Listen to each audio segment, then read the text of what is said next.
Get on the court, boy, I'm in go. Outside in the sun like Elliot Kobo. I'm running fast, LA de la Cruz. Turn on the JAFFos, get my news. 7FL doing good, how I knew. All-Pro JAFFos, the All-Pro, the J-Talk Sports. They speak fast, you talk smack, you get sacked. Come tune in, sit in chat. Sport you like, they speak all that.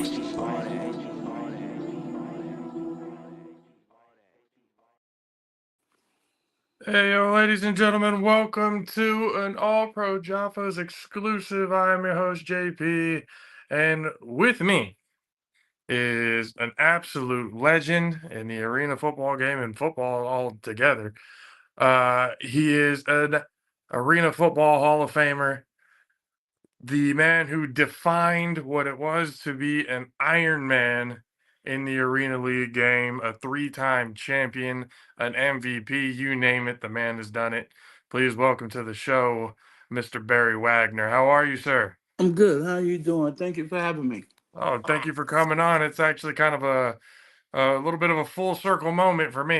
Remember watching you there with the Sabercats during that time when I was a kid, and it was amazing to watch then. So it's actually kind of a cool feeling to be able to talk to you now. Hold on. You said a kid. Now you make me feel like I'm old. Well, I mean, it was, late middle school, high school, so not necessarily like kid, but yeah. Let me But feel old. honestly, it's an honor to have you on. I mean, one of the greatest, if not the greatest of all time, when it comes to arena football. Again, like I said, the definition of complete Ironman football. 7 times, I believe it was consecutively as well, that you got Ironman of the Year. And it was a joy watching you then. It's an actual joy to be able to talk to you now. So I appreciate you giving some time out of your day to be able to come and have a little conversation with me. So I No appreciate problem. that. No problem. No problem. Um, so the arena game has shifted, a bit since back in the days. There seems to be a lot more leagues, arena style now than there ever has been. When you were in the arena league, what were some things that were then that you kind of see now that may be a little bit different, or how much of it is completely the same? Well, first of all, um, I'd like to say that it's not the same. I think they're trying to get it back to where it was. One time they had the league where they had guys playing one way. Arena football wasn't built that way. Mm, It was different. It lasted long because we were different. We weren't trying to compete with the NFL or any other league because we had guys playing both ways, like myself and other people, Hunker Cooper and all those guys. Um, thing is, the pay is totally different. They don't have any TV contract. We had TV contract back then. They don't have the Hall of Fame going on anymore. mm, Um, but it seems like they're trying to come around and trying to get back to where they were. Um, this league called Arena One. I don't know how I ended up popping up seeing mm. it the other day, but I saw a team playing on TV. It kind of surprised me. It's the first time I ever seen it on TV in a while. Cause most of the time they was on YouTube or something. Yeah. The Arena League. So, but the crowd not there. The fans not there like they used to be, cause it's not the same. Mm, Now, I feel like if they had ambassadors on their team, people that played the league, know the league, can help the organization grow, go out and advertise it for them. Let people know that arena football is still around. Maybe that can help some of the teams in the league. They get some guys that play the game to a higher level to help out. It's funny how the NFL and the NBA got, and maybe hockey and baseball player got ambassador guys that played, for the city and still commute, still out there in the city that know people and people know them and they looked up to them and mm. go out there and try to get people, to come to the game or whatever. My thing is when you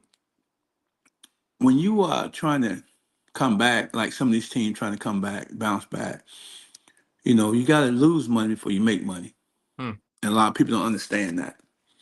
You have to lose money before you can make money. And once you establish that, then you're going to be okay. But you do need help. You can't just, you got to advertise it. A lot of teams want advertising on the radio or not even TV. So if you ain't Hmm. advertise on TV, how people going to know? Because a lot of people don't even listen to the radio station like that anymore.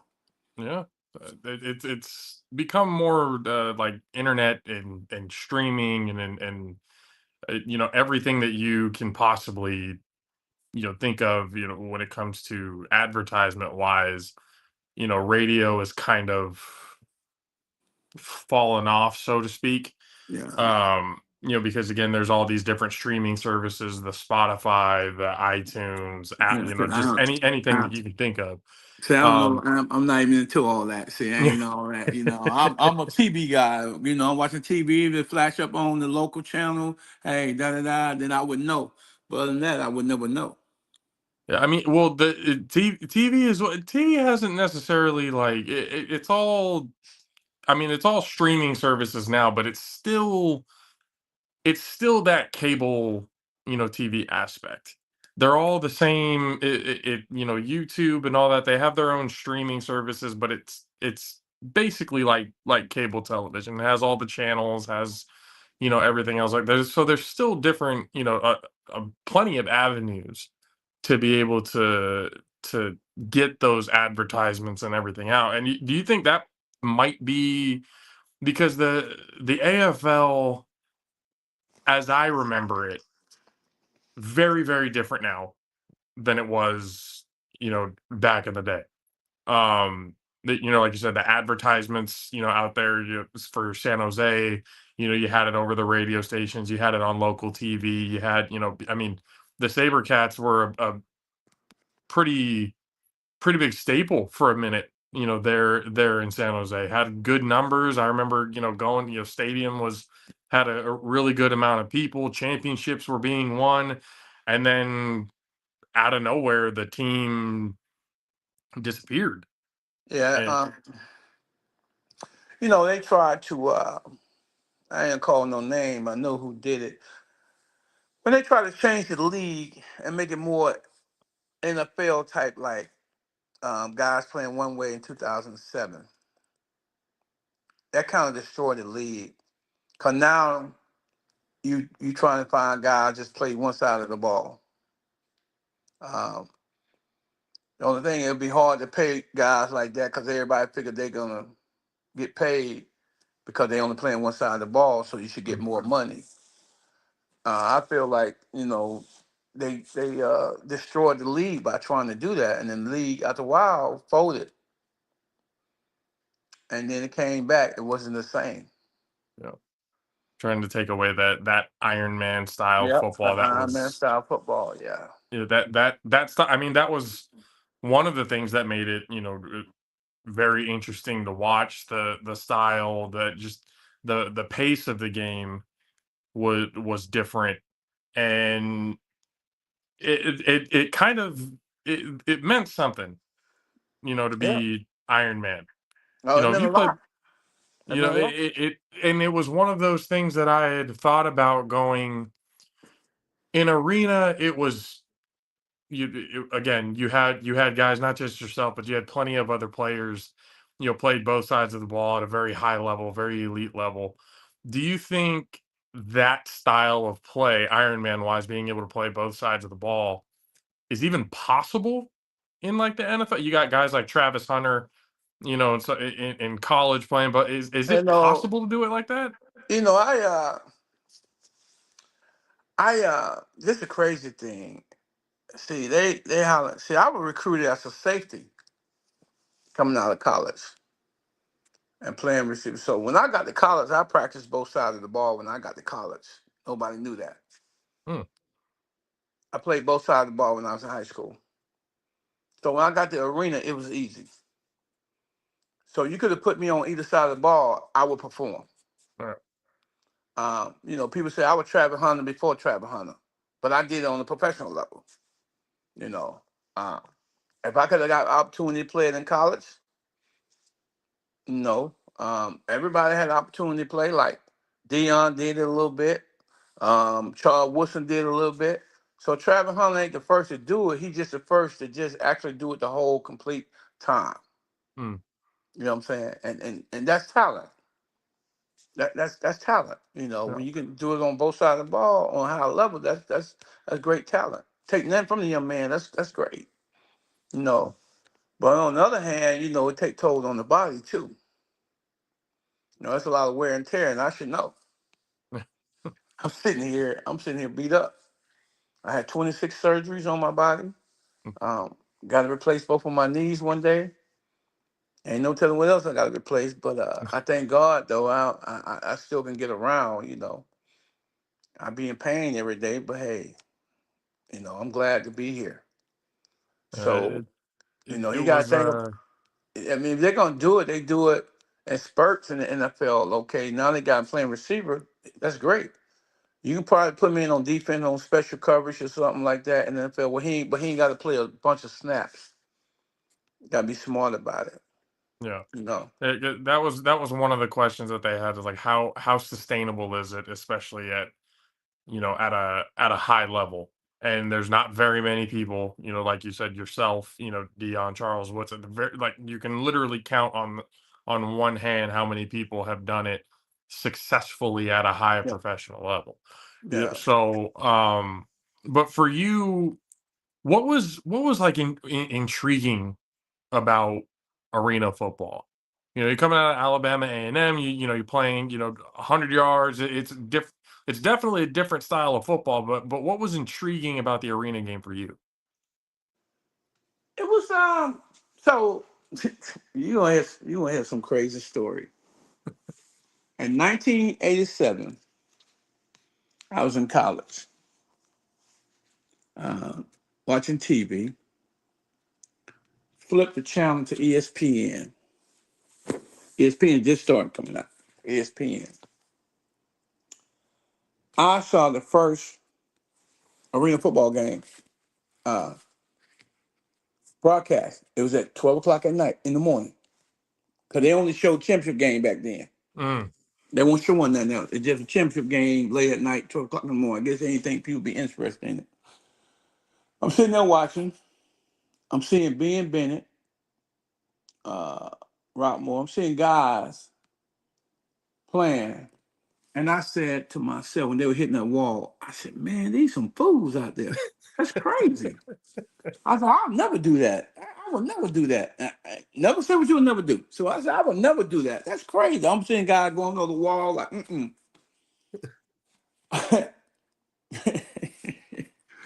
So in 1990, I come out for the draft. I should have been drafted with my stats. I should have been drafted. However, it was God didn't have that plan for me. But I should have been drafted with my stats, believe me. Um, I know I'm able and capable and had the talent to play in the NFL. I knew that. That's my least worry. Just getting the opportunity. So I kept going to camps and working out, doing my thing. And one camp I did, and a spring football league was coming out, the PFL. We went to camp. It was in D-Land, Florida. It was in 1992. It was in D-Land, Florida. And before we got even scrimmage or anything, they folded, ran out of money. mm, So we end up, but guys that played arena football, NFL, Europe, and all that stuff, USFL, Canada, all kind of guys that played in the league was at the end of their career or something, and they would just want to continue to play. Uh, I met some guys, and guys were talking about arena football, and I was like, man, I'll play any type of football. So long story short, I got back home to Atlanta. I'm from Alabama, but I was with my brother in Atlanta, and my mom called me and said some guy named Perry Moss from the Orlando Prairie called. I told him to call where you was, call your brother. I said, Mom, I don't know who that is. So Coach Moss got in touch with me, And he was like, Barry, I heard some good things about you. I want to bring you down. We don't start camp in a couple of weeks, but I want to bring you down, take a look at you. And then at that time, I was like, okay. I said, this on a Wednesday now. I said, when I got to be there? He said, your ticket be there tomorrow. I said, tomorrow? I was like, so I don't know, you young enough, too old. I don't know you old enough to remember. I had a trunk, big old long trunk, with whatever I had was in that trunk.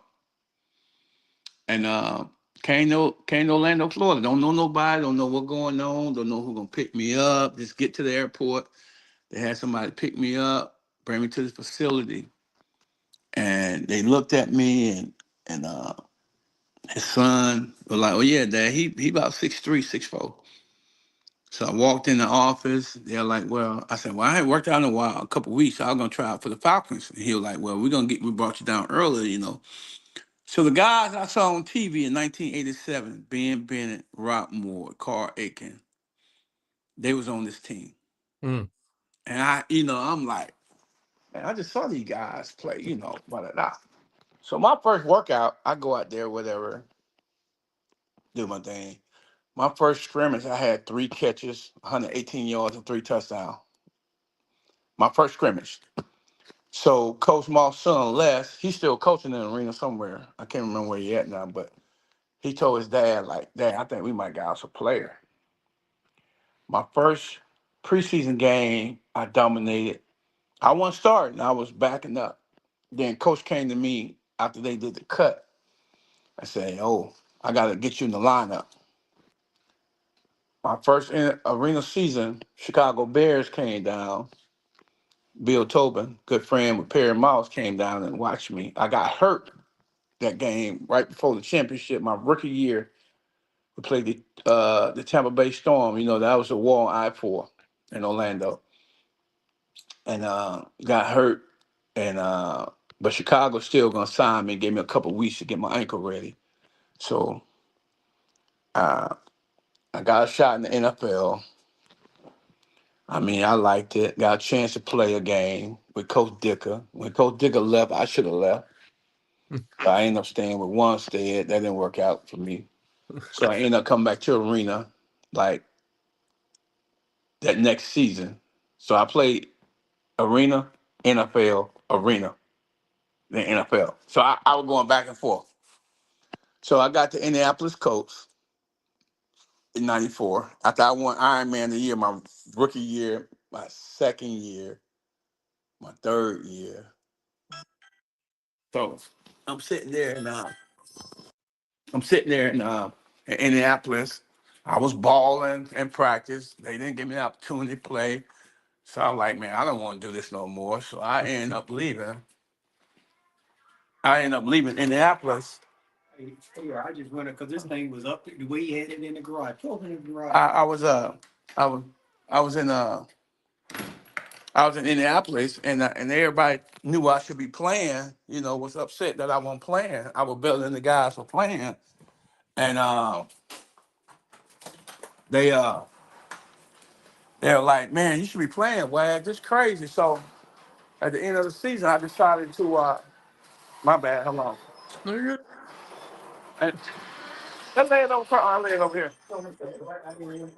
No, man. At the end of the season, I decided to leave the NFL and do the interview. I decided to leave the NFL and do and come back to arena. I was like, I just wasn't happy. Yeah, When you do something, you want to be happy doing it. Like you're doing a absolutely. podcast, you want to be happy and enjoy doing it. You just don't want to be doing something and you just don't want to be doing something just to be doing it. You want to be happy with what you do. Absolutely. So I wasn't happy in the NFL, and I told a lot of people. A lot of people didn't know I left the NFL. They didn't cut me, and that probably was the best decision of my life. I'm not gonna lie to you. Everybody tell me, "Oh man," but the money. See, I didn't play the game for the money. I played the game Mm. for the love of the game, not for the money. Because when I started off, we were making $400 a week, $250 if we win. I stuck around long enough to I stuck around long enough to make some great money. I would say that. I stay around long enough to make some great money to be the first uh, arena football player to make 100,000. I made more, but the first one to sign $100,000 contract. Mm-hmm. You know, can't hear everybody say that. You know what I'm saying? I'm kind of set the pace where guys were getting paid more money. I had guys calling me and said, "Man, how you did your contract? What you do? How you get that money? Stuff like that." And I was like, I would tell them how to set up their contract and everything. I'm talking about guys from different teams that been in the league, and they were getting a little money, but they weren't getting paid like they should. So, I put my input on some things and help some guys. Sorry about that. I'm trying to do some, You're good. help some guys get paid. I didn't want nothing from them. I was happy with them getting what they can get because I realized sooner or later this ain't gonna end. And it's like the league, they're gonna use you to the end, as long as they can. You got to get what you can get from them. So I'm not mad. I'm not mad at NIL. I'm not mad at these players getting paid because some of these players, there's probably some of the money they're gonna get. They ain't gonna probably ain't gonna make no money like this the rest of their life. Yeah. You know, um, I hate to pull it sometimes because these kids keep going in and out, and some of them get stuck. Yeah. I'm just talking about football period now. Yeah. Yeah. Yeah. So, but back to me, when I came back to arena, I didn't want to go back to the NFL. I could have, but man, I was happy. I was content. I was like, this is what I want to do. And it was easy because, first of all, you didn't have to pay rent. I mean, and you end up going from no, I would never do that to this is where I want to be. Yeah, It's it's crazy. there's That a is crazy. the plan in it is just it's like you said, it's just one of those never say never type of moments. And then you're with Orlando, you end up winning a championship with them. Should have That won ye- more. Should have won more. We should have won more. that year with Orlando, that championship year, what was the thing that for you that was like, oh, this team, like there was a click going, this is the team that's gonna end up holding the trophy at the end of the year. But really, it wasn't that. I had got hurt. Um, I had got hurt early in the year. Nobody knew. I got hurt and tore my bursa sac in my knee. So Mm. every week I was getting drained. They would drain my knee. Some days I didn't practice. And my cousin, who one of my best friends, 1997, the year before 98, got killed by his girlfriend. She stabbed him. Um, and we had just talked about him and her coming to see me that following year, 98. Y'all come to the game, da da da. Cool, y'all come. And he like, yeah, sure. So he ended up passing. I ended up burying a jersey, my arena jersey in '97. I ended up burying him with a jersey, and I promised him I was gonna win the championship. Mm. No lie, this is true. And the whole season of '98, the trainer had his obituary in my locker room before every game. And you Wow. could imagine every game I went into, I wanted to make sure that I get everything that year.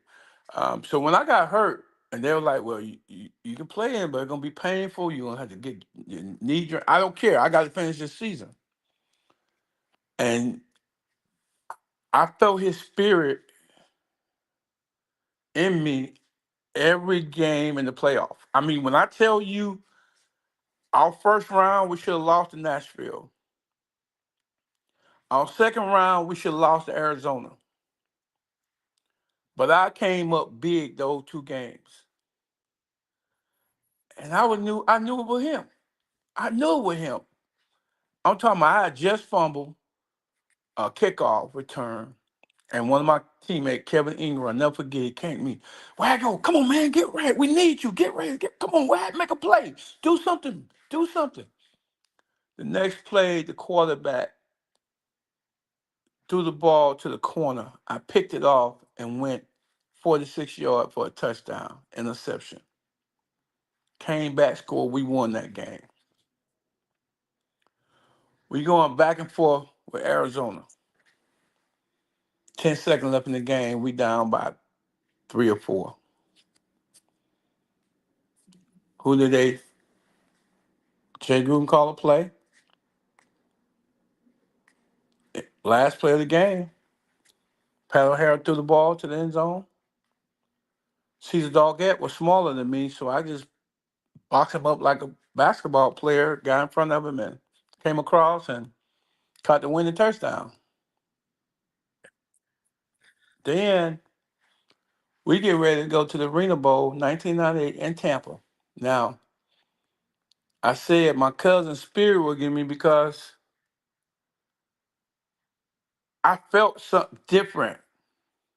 I don't know if anybody believes, but I felt different that game. Like, they beat us the regular season by 20-some, 30 points every game. They beat us. They beat us. But for some reason,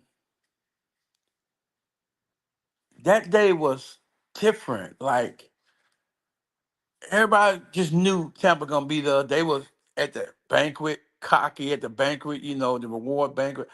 I didn't win the award that year, which I should have. I didn't win it that year. Hey, I won all the rest of the year, but I didn't win it that year. And they treated us like we was trash. They put us in a bull crap hotel. So Jay Gruden, look how they treat y'all. Put y'all in a Holiday Inn. It's hot. The air conditioning wasn't working. Oh, I of mean, it was course. terrible, man. It was terrible. So all this going to the game, and the score was 24-24 at the half. And I looked at my cousin's picture and said, I got this one. It's in my locker. I'll never forget. I said, I got you. I told you I was gonna get here. I got you. That second half, that second half, man, I went crazy. Returning kicks, doing this, doing that. My teammates started making plays. Damon Mason picked off the ball for the touchdown. Chris Barber, Kenny McIntyre was a rookie. I mean, the whole guys just Rick Hamilton running the ball like a mad dog. And I had the most kickoff return in the history of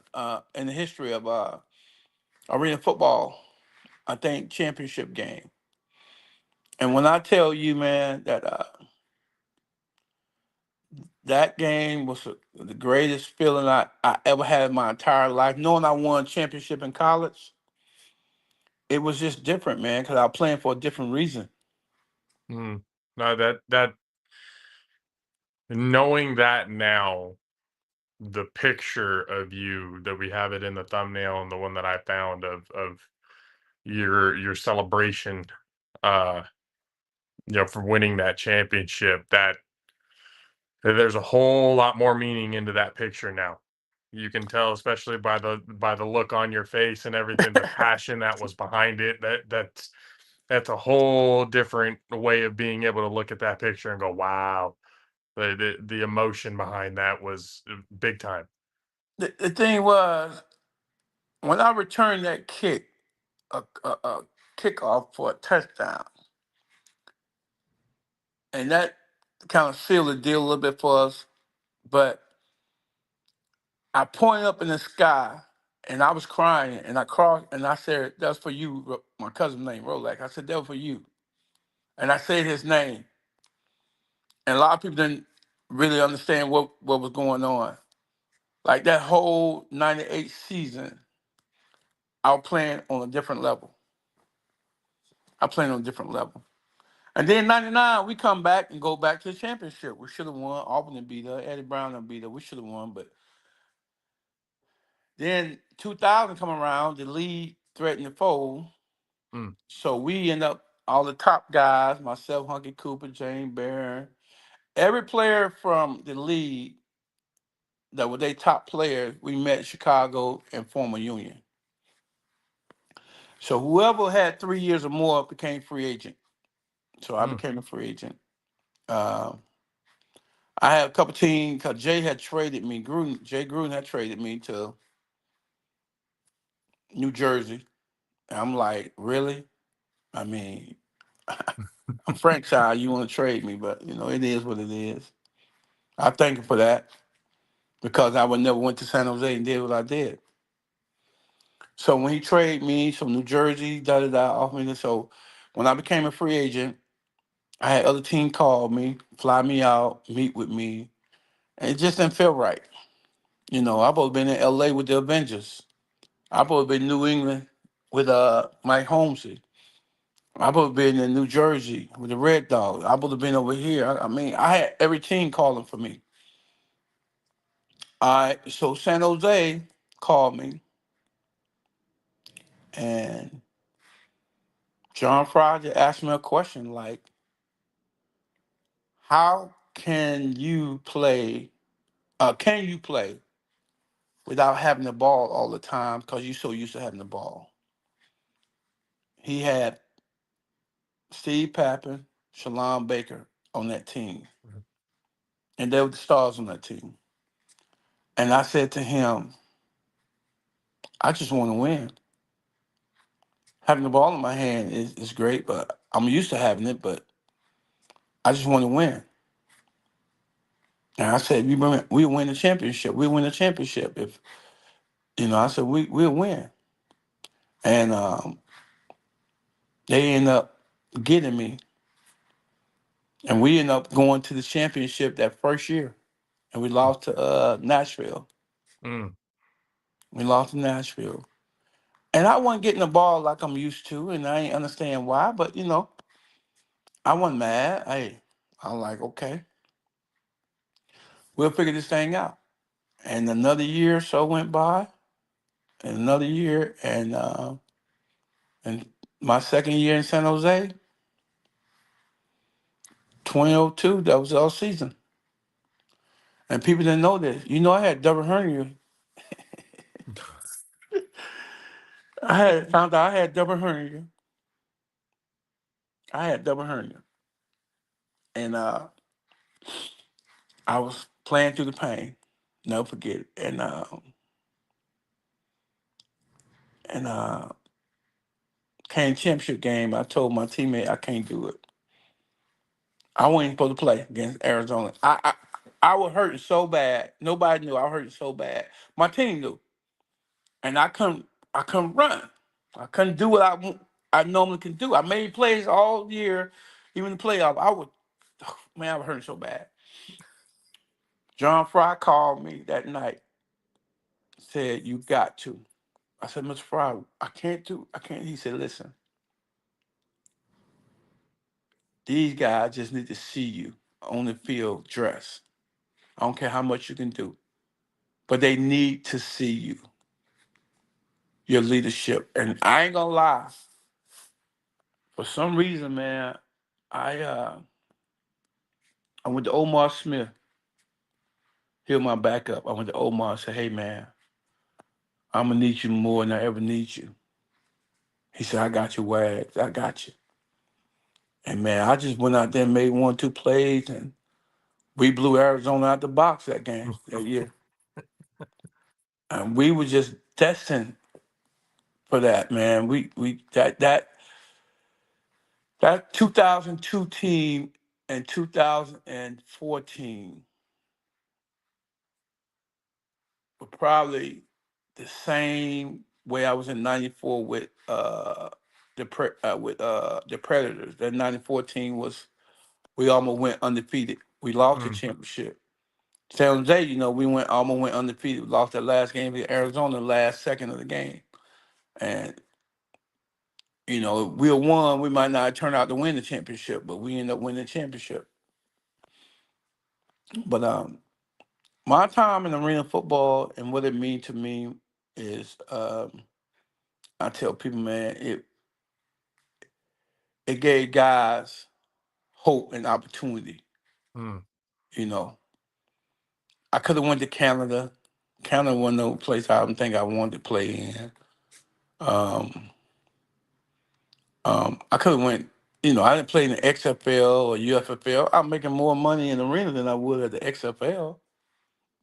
Well, the XFL at that time too. It's kind of a good thing you didn't go. They were only there for a year before they had folded and and came back. But I mean, just hearing it is going like you were literally the definition of an Ironman. It's not just the fact that you played both ways; it's the fact that you were playing. You know, anybody else, they're not playing at all. No, not injured, not like what I had going on. That's what I'm saying. That it's that the true definition of an Ironman football player. That is exactly what you put out there. One year, '95, when I first met my wife, um, I broke my fibula. We're going to the third game. We're playing Florida Bobcat. We're in the third game. I remember this like it is. I can't remember a lot of things. I write things down to remember. Um, so I wrote stuff down. So I got hurt the third game of the season, but I had 11 touchdowns in the first two games.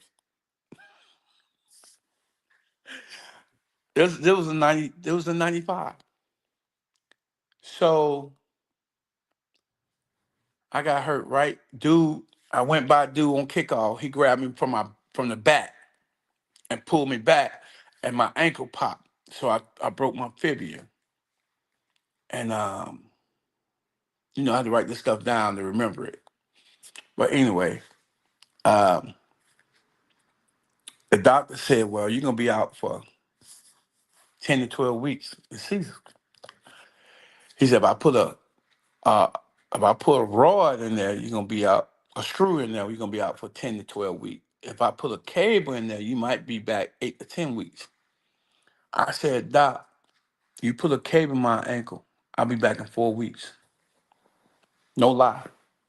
You can call the doctor today and ask him. So they put a cable in. I'm on crutches that first week. We play Tampa Bay that weekend. Get beat. I throw my crutches down. I'm mad. I throw my crutches down. So what people don't understand about me is anytime I got hurt, I was motivated to come back even better. I don't care what it was. I don't care. I never tore MCL, ACL, nothing like that. But I ain't got nothing in my knee though, so I'm bone on bone. But anyway, the doctors. So I am first week. I'm through the crowd mad. They rehab me at the facility. I go home and rehab myself. So everybody thought I was just chilling on doing that. That second week, I was like, I started moving around. That third week, I started jogging. I had a limp, but I was jogging through the pain. There's no lie. That fourth week, I was sprinting. I had a limp. So my teammate don't see this. The trainer don't see this. Coaches don't know about see this. So that fifth week, we had a bye, right? And we playing. Who we playing? Hold on. We playing. Okay, I gotta look at my note.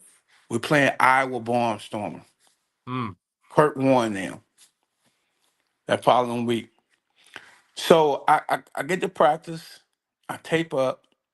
I told the trainer that I got one of my linemen. I said, get 5 yards. After they practice, I said, get 5 yards.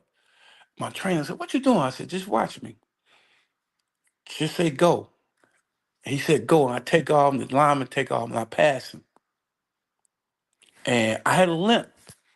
And he was like, "Wow." I said, "Yeah, I got a limp, but I'm ready. I'm ready." He was like, "Okay." So that following week, we had a bye week.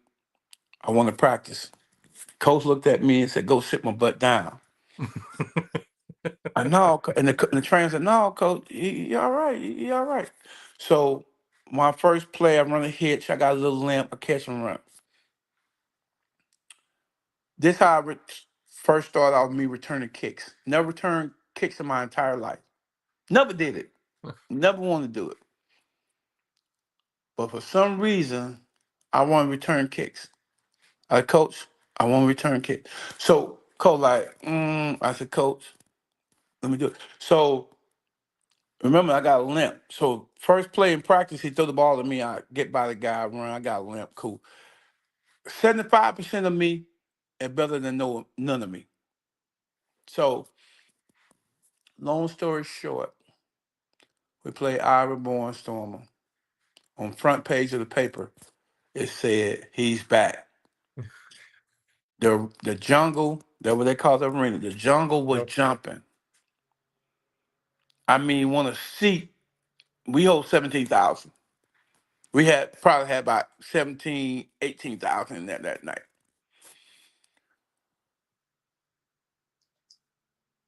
I returned. I had 10, I had 15 catches for 200 and some yards, 205. And I returned kicks for 225. I set an all-purpose record that night with 435 all-purpose yards. And the first time I returned kicks in my life. On a banged up ankle Yes. that that you shouldn't have been playing on to begin with. Nope. Nope. Oh my Lord. And that's why I say that. I tell people all the time, whenever I got hurt, I came back bigger and stronger, no matter what it was, what injury.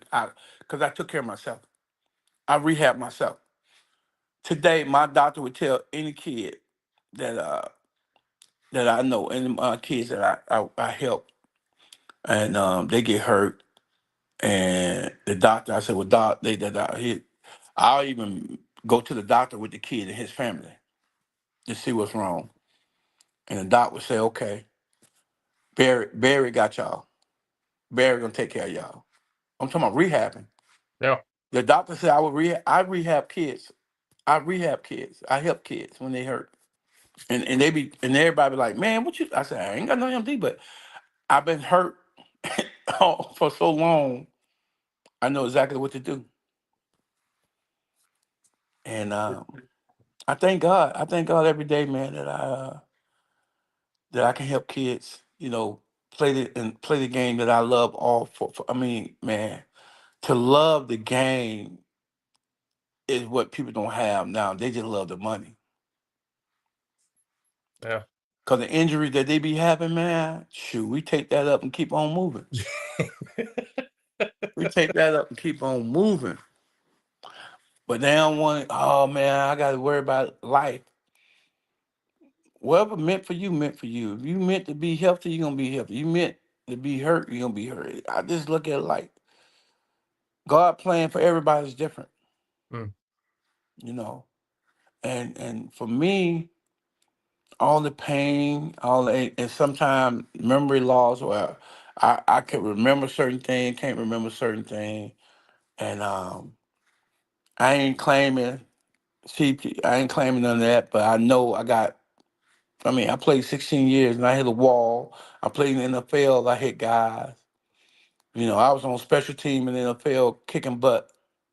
Oh yeah, I had a concussion in the game, but hey, it was. What they tell you? Oh man, oh you just got your bell rung. Get back in there. Let's go. Very You know. different times and stuff back Yeah, then compared to now. yeah. I mean, I'm glad they protect people, but it's hard to protect people a certain way. Like they target him. Man. I mean, when you're on defense, they taught you how to separate the man from the ball. So what you supposed to do now? Let the man catch the ball and just hug him? You got to send him down gently and put a pillow underneath him after Yeah. you hit him. That's what you got to do And then the nowadays. Tom Brady rule, rules in effect, the tuck rule. Come on, man. You out there playing Powerpuff football. And and now you've had a incredible career, a Hall of Fame career. Again, and some people might say it up, but I honestly, from all the achievements, from what I personally got to be able to watch, it 100% the greatest arena football player of all time. It's not even a question in my eyes. And now you've got your son who is obviously out there kicking some ass because he's got offers. You're taking him. I'm seeing the pictures and stuff that you got. How as a father now seeing how your son is going through this process. What is that like for you being able to watch your son kind of go through this? I didn't want him to play football. Oh, you Not but when I went through, he was a basketball player too. He got 3 state championship in basketball in high school and won the football. Should have won a couple of them in high school football. But he got 3 state championship in basketball and won the football. Um, I tell any parent, um, especially parent that played the game of football and tried to help their kids. And I try to tell parents all the time, you gotta let somebody else train your kid. You can't do it. They only listen to you for so long. You can't do it. I'm a Hall of Famer. Mine won't listen to me, but he probably listen more now than he did before. Um, all his friends be like, "Man, you have no idea what you have. You got something special. You got a dad that played on a high level, that got there. I got there without help. I didn't have nobody training me. I did it on my own. You know, I didn't have no personal trainer. I had nobody telling me this and that and that and that, and what to do, how to do it, or look for this, look for that. I didn't have all that. Back in the day, you had to just do it on your own. Run, train, live, work on your speed. Sometimes you have nobody throw your ball. You just out there running routes. That's what I was doing by myself. I was running routes without a ball. I was playing defense, covering guys in my mind, breaking routes. Just visualize me running the route, but visualize me covering the route too. Um, but for my son, the experience he had been in a couple schools and doing his thing. And I don't like the portal, like I say, but then again, if a coach tell a player in the meeting room, I didn't recruit you, I don't need you, and stop playing you and start playing the guys he brought in, but they weren't better than you, how you expect that kid to react? You can't expect that kid to come to practice and be happy every day. He go from playing, not playing, because the coach don't want to, because the coach don't recruit him. So, you know, for the portal, certain circumstance, certain situation, I can understand the kid going. But you going because you want to see how much money you can get, that's not the reason. Mm. I told my son, uh, when he came out, and went in the portal this time, and he had the first day he went in the portal, he had about 9 schools. Uh, Purdue was one of them. I said, now I ain't gonna tell you where to go, what to do. He was saying, well, Purdue, that bigger school, better competition, da da da da da. I said, okay. I said, okay. I said, but Purdue is a basketball school. It's really not a football school. Ain't too many people coming out of Purdue in football. Not too many. Maybe over the years, maybe, but ain't too many. I said, you can have 12 safety in your meeting room at Purdue. You can have 6 or 7 at Arkansas State or Coastal Carolina or UTEP, Northern Arizona. I'll just give him numbers. Yeah. I said, you go where you need it, not what you wanted. Now I said, Purdue would came to you and said, you're gonna be a starter. Bam, go. Arkansas State already said they bring you in to start. They didn't bring you in to sit down. They bring you in to start. So you got to understand what they want you for. They want you to come in and back somebody up a split time. That's not good. Hmm. If they bring you in to be the number one guy, that's different. My And advice, it's especially nowadays. I mean, like you said, with the money, with NIL, with everything that's been going on. That's one thing that I've tried to understand, especially the psyche of nowadays. Is sure the money can be good somewhere else, but is that beneficial? Are you there for the money, or are you there for the right reasons? Are you and there because the school is going to be able to help you out, long term? Because again, football is not a forever sport. listen, I had a kid. I trained, got him in school, and he had another year left.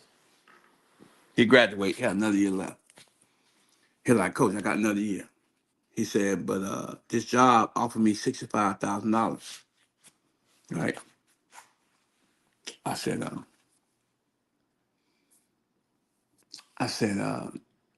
he said, but I want to play another year. I said, let me tell you something. He got a son, just had a son. I said, F football. I said, F football. He said, what are you talking about, Coach? I said, let me tell you something. I said, football is a job.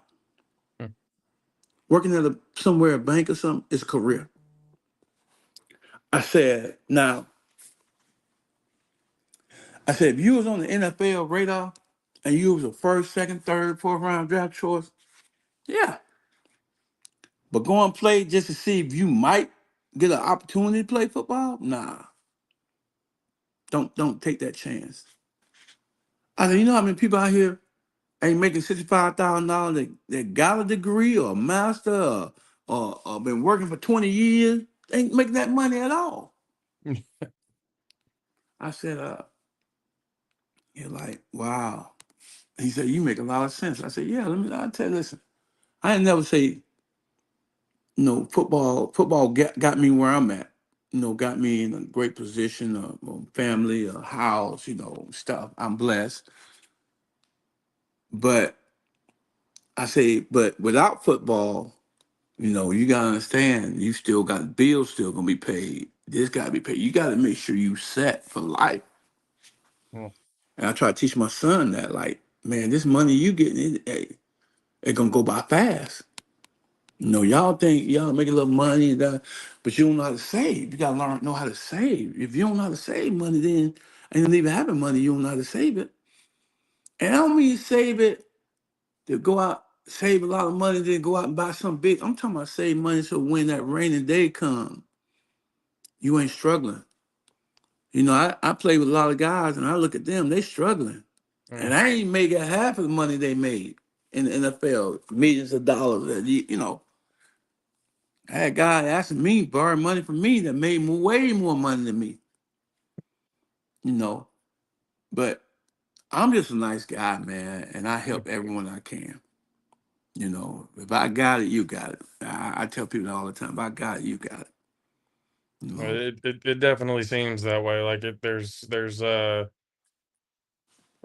a sense of purpose you've got, especially being able to tell the kids, because you've got, especially nowadays, there's all the outside sources. They're just going to tickle the ears, just tell the kids what they want to hear, make a decision, take advantage of them, whatever it is. But when you have somebody that's able to tell you like it is, the reality of not just football, but of life itself. Because Life. again, there's less than 5% of athletes all around the country make it to the NFL.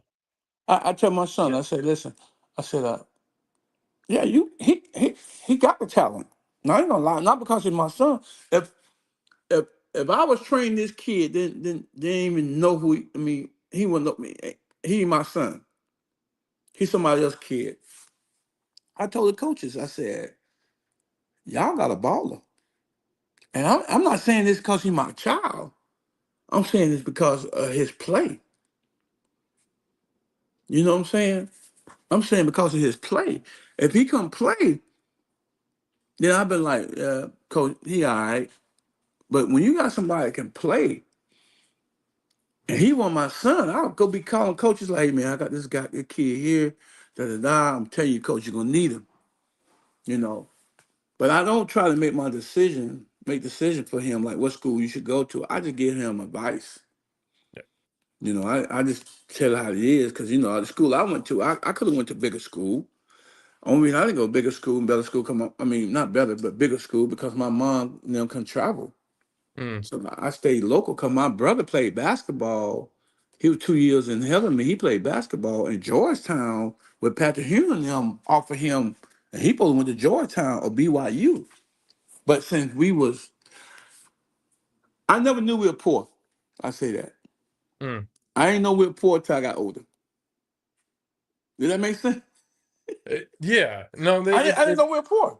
in that tells me, sure, that may have been financially, but you were rich.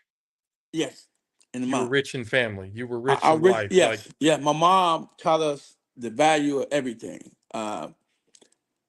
We ate. We might not ate what we want. I mean, what we wanted, but we had food. We ain't never go starve.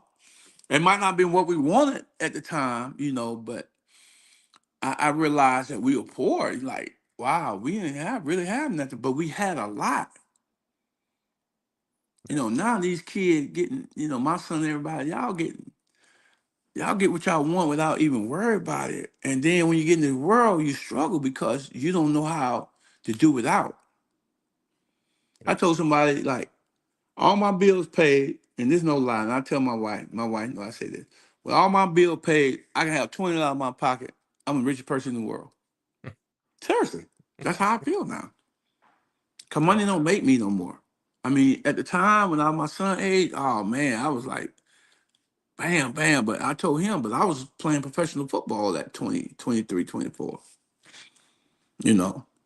Yeah. Like y'all, if I could have made money in college like that, oh man, I've been staying in college for 6, 7 years. I'm like, y'all trying to get out of college. I didn't want to get in college. I told the coach, sign me back up. Coach, I got another year eligibility, son. No.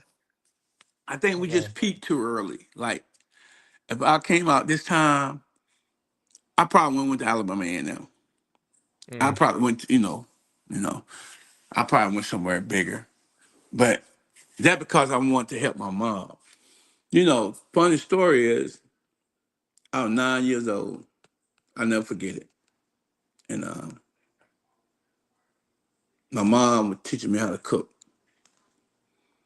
Because she worked at a plant, chicken plant. Mm. Sometimes she'll bring $26 home in her check because she had insurance and all other stuff come out. My dad check, I guess, paid the bill. And one time our lights went off. My dad would pay the bill. I don't know what he did with the money. My mom was so mad that my dad ain't never seen a bill. I mean, I ain't never had the lights cut out ever since then. It took something, you know. Sometimes it takes something in life to click for somebody just to take over. My mom, when I tell you, man,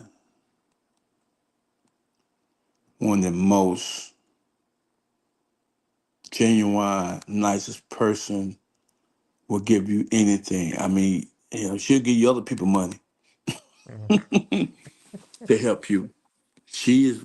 Everybody talk about their mom, but they don't know how special my mom is, man. She, man, she was always there. Even when I finished football, she was there. She didn't care about me playing pro football. She closed her eyes when I had the ball in my hand. Seriously, man, she didn't. One woman offered her $500 for a ball I gave my mom during the game. She wouldn't take it. I said, Mom, you should have took it, because I scored plenty more time. You should have took that $500. But she didn't, she didn't give me credit. And I didn't know why. She didn't treat me different. Like everybody put me on a pedestal, put me up there, like everybody, yeah, your son, da da da da. And one day I asked my mom, I cried years ago. I asked my mom, I said, Mom, why you didn't give me no prop or give me, just whatever? She's like, why?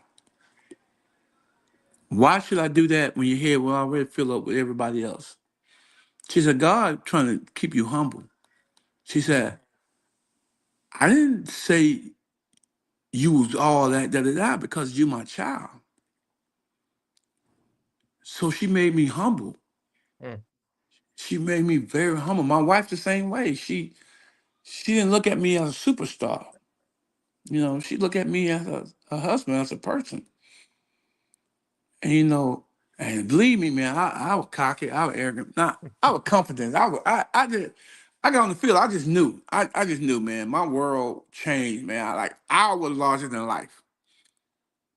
And once I got older, I realized, all that stuff I was doing, all the money I was spending, I sit back and this world don't owe me anything when I leave.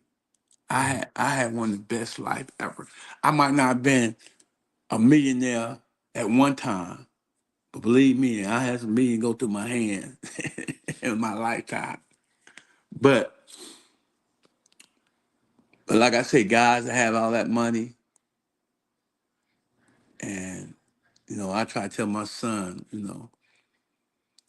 you you don't want to learn the hard way. Mm.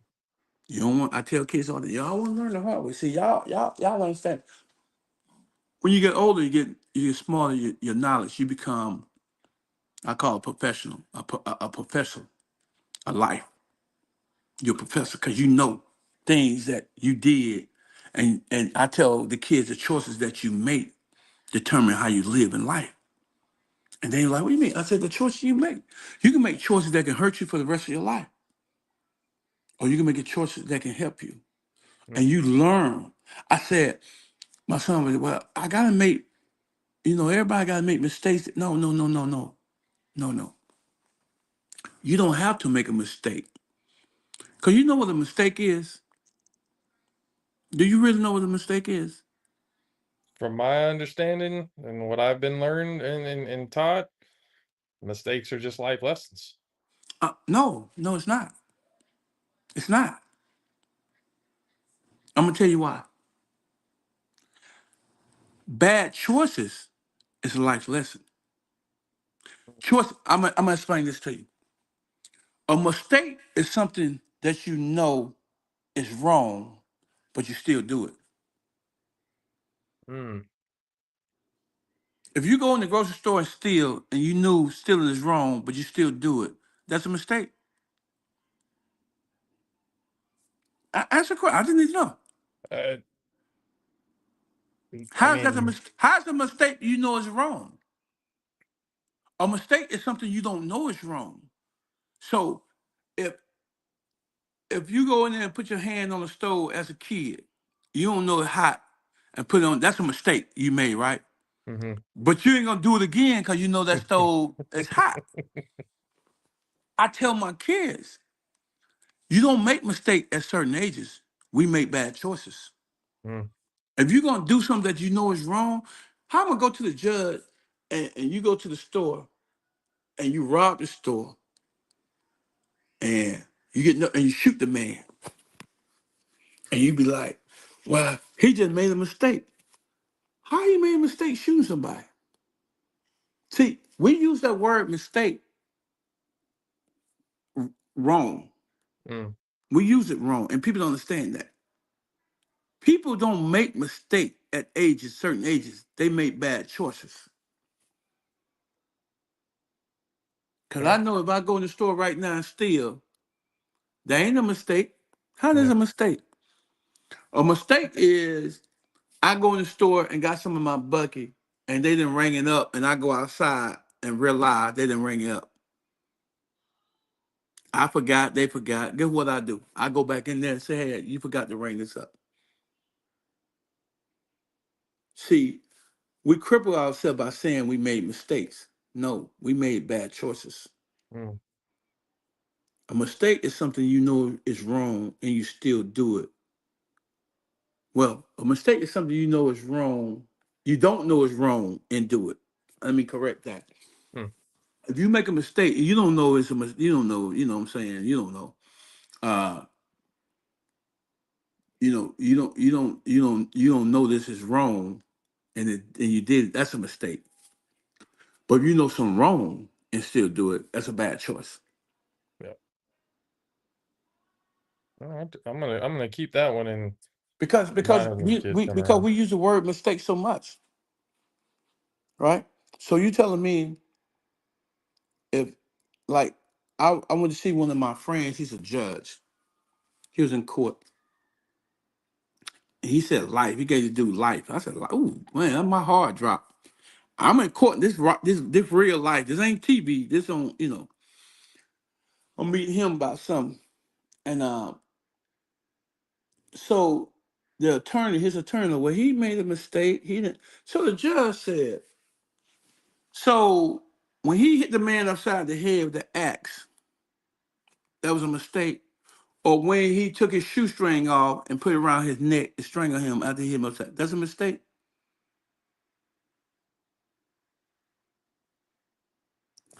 How you take your shoestring out and choke somebody with it, and how that's a mistake? So when I learned that stuff right here, I learned that a mistake is something you don't know is wrong and you do it, you don't know it's wrong. But if you know it's wrong and still do it, it's not a mistake. It's a choice you made, and it's a bad choice. And you got to suffer the consequences of those bad Yes. choices. Yes. Yep. Yeah, because if you go to another country, hell, you used to ride on one side of the road, you get on that side of the road, but you don't know. You made a mistake because you didn't know. You don't know. But if you know it's the wrong side, and you do it, then it's a choice you made. It's a choice. See, our choice we made, man, in life determine the outcome of our life. Yeah. If we all gonna make the right choice, no. We can make some choices. And if we know it wrong, we shouldn't do it. But sometimes the flesh just take over on you and you do it anyway. Just like you drinking and driving. You know that's a bad choice. You can't go to the judge and say, well, I made a mistake. How you made a mistake? You drunk a fifth of hen. How you make a mistake? It's like, you know damn well that's a Yeah, that's a you bad behind the decision. wheel. I made a mistake. I behind. No, that's a choice you made. You know, So we gotta understand that the choice we made, we gotta make better choices in life, man. absolutely, That's for all of us. absolutely. I don't care No, what color creed you is. We gotta make better choices, and we gotta teach these young people, regardless. They think they know, but they don't know. yeah, My wife always tell me I try to save everybody, but if I can get one or two, I'm good. You yeah, gotta try to get one or two. no, absolutely, absolutely. Wow. Yeah, no, I can definitely, yeah, because it's almost the same mindset. It's like you got to be able to, you're not going to be able to help everybody, but if you can get a couple of people, and then those people can help other people, and that even though it's just one or two people, you're helping out a lot of others in the long run. I tell You you know, what, uh, a kid that I trained, he quit. He ain't play football no more. Right, lost weight, graduated, doing real estate, sold his first house. Called me and said, "Thank you, coach." I said, "For He said you always taught me if you set your mind to it, do it. pray to God and ask God to lead you the way you want to go. And he sold his first house. And he talked to me today. He said, Coach, I can't believe you answer your phone. I said, why wouldn't I answer my phone? Coach, I won't play football no more. You don't train me no more. I said, what that got to do with me? I told y'all when I first met y'all, I'm going to be in your life forever, no matter what. And I meant that for these kids, man. I meant that. And we need more of that as especially in the life as things go by, we need more people, especially young No, people, to be able to rely on those around them, coaches being able to be there outside of just, you know, one particular thing. a lot of trainers train for the glory, for what they say they got, for the money. Man, I train kids. They pay me or not, I still train them because what you put in this world, it's gonna come back to you. Yeah. You don't know when, you don't know how, but if you training just to make money off these kids, and the kid that can't pay you, you tell the parent, "Oh, well, let me know when y'all ready to come back." Man, I don't do that, man. I don't do that. I help them regardless because if you Yes. train for the money, you train for the wrong reason. Because 20, 30 years later down the line, that kid come back to you and be successful, be like, Coach, thank you for that life lesson. My parents ain't never pay you a dime, but you still help me. That's what I do.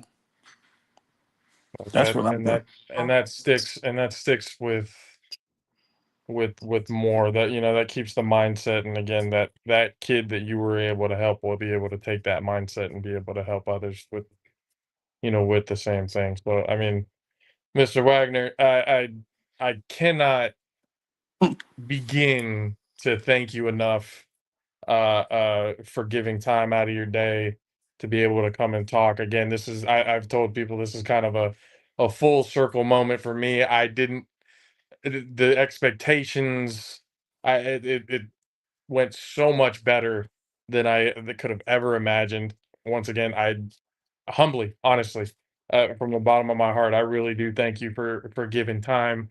And like I've told everybody else who's ever been on the show and ever talked with us, you ever want to come and talk just to talk, whether it's about football, whether it's about life, whether it's about anything, that you have my the Facebook and everything. We've got everything in touch.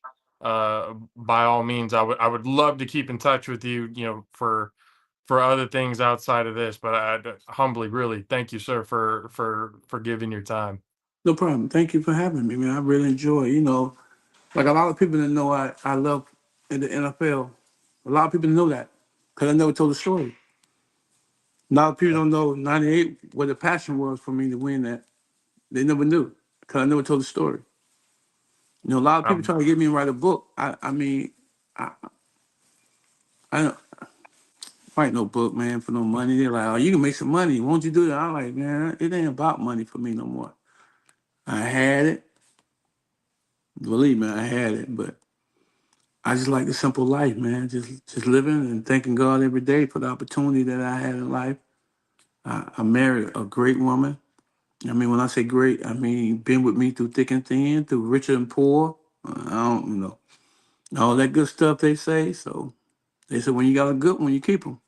mm, I absolutely. got but I got a great one. I don't do good. I tell my kids that. I tell my kids all the time. I said I don't train good, and they're like, "Why, coach? I want to be good." I said, "No, you want to be great." And a friend told me this a long time ago. He told me I wasn't good. I never forget. Chris Underwood told me this in San Jose. He said, "Wag, you ain't good, man." I said, "What are you talking about, man?" He told me you great, and I tried to figure out what he was talking about. He said, "Man, you great." I said, what's the difference between great and good?" And he said this to me, man. And for the last 30 years, he said, "Greatness can't be stopped." And I looked at him when he said that, and I tell that to my kid. I said, "I train greatness. I do great. I don't do good." Because good not good enough.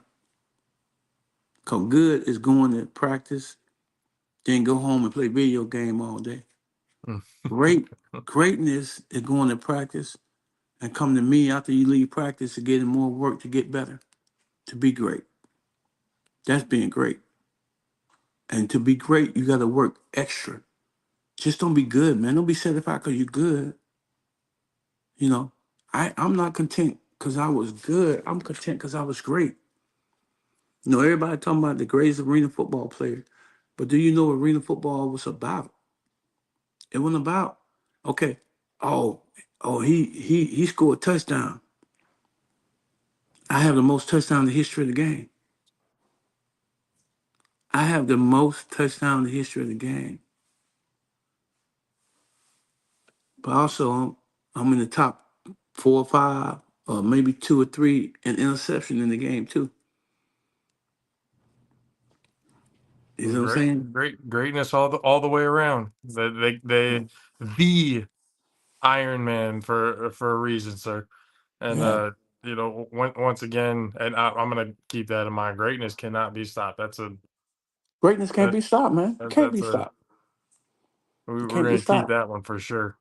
Um, again, Mr. Wagner, I appreciate you for your time. No I problem. definitely want to keep in touch with you and have you on the show again with the others, you know, as well with the other guys to be able to, you know, have them talk to you, learn some stuff as well. But until then, you know, have a great rest of your day. All right, you too. Give all the family all the love in the world, and once you come on this show, it's Jaffo family forever. So we Hmm. appreciate you, and once again, from myself and from everybody else who's been able to watch and listen, really appreciate your time. So No thank problem. you, Mr. Wagner. We'll talk to Thank you, you Patty. again soon. All right, you have a blessing. Absolutely, I have a blessing. All right, you bye-bye. too, ladies and gentlemen. The greatest arena football player of all time, and maybe one of the greatest human beings of all time. Appreciate you guys for hanging out with this exclusive interview with the GOAT, Mr. Barry Wagner. And we've got showtime, regular showtime at 7 p.m. tonight, so don't miss that. With myself, DJ Magic, DJ Whistle, talking about everything with the A7FL coming up, with the Final Four coming up this weekend. So appreciate you guys for hanging out with here. We'll see you again showtime. For myself, JP. See you guys later.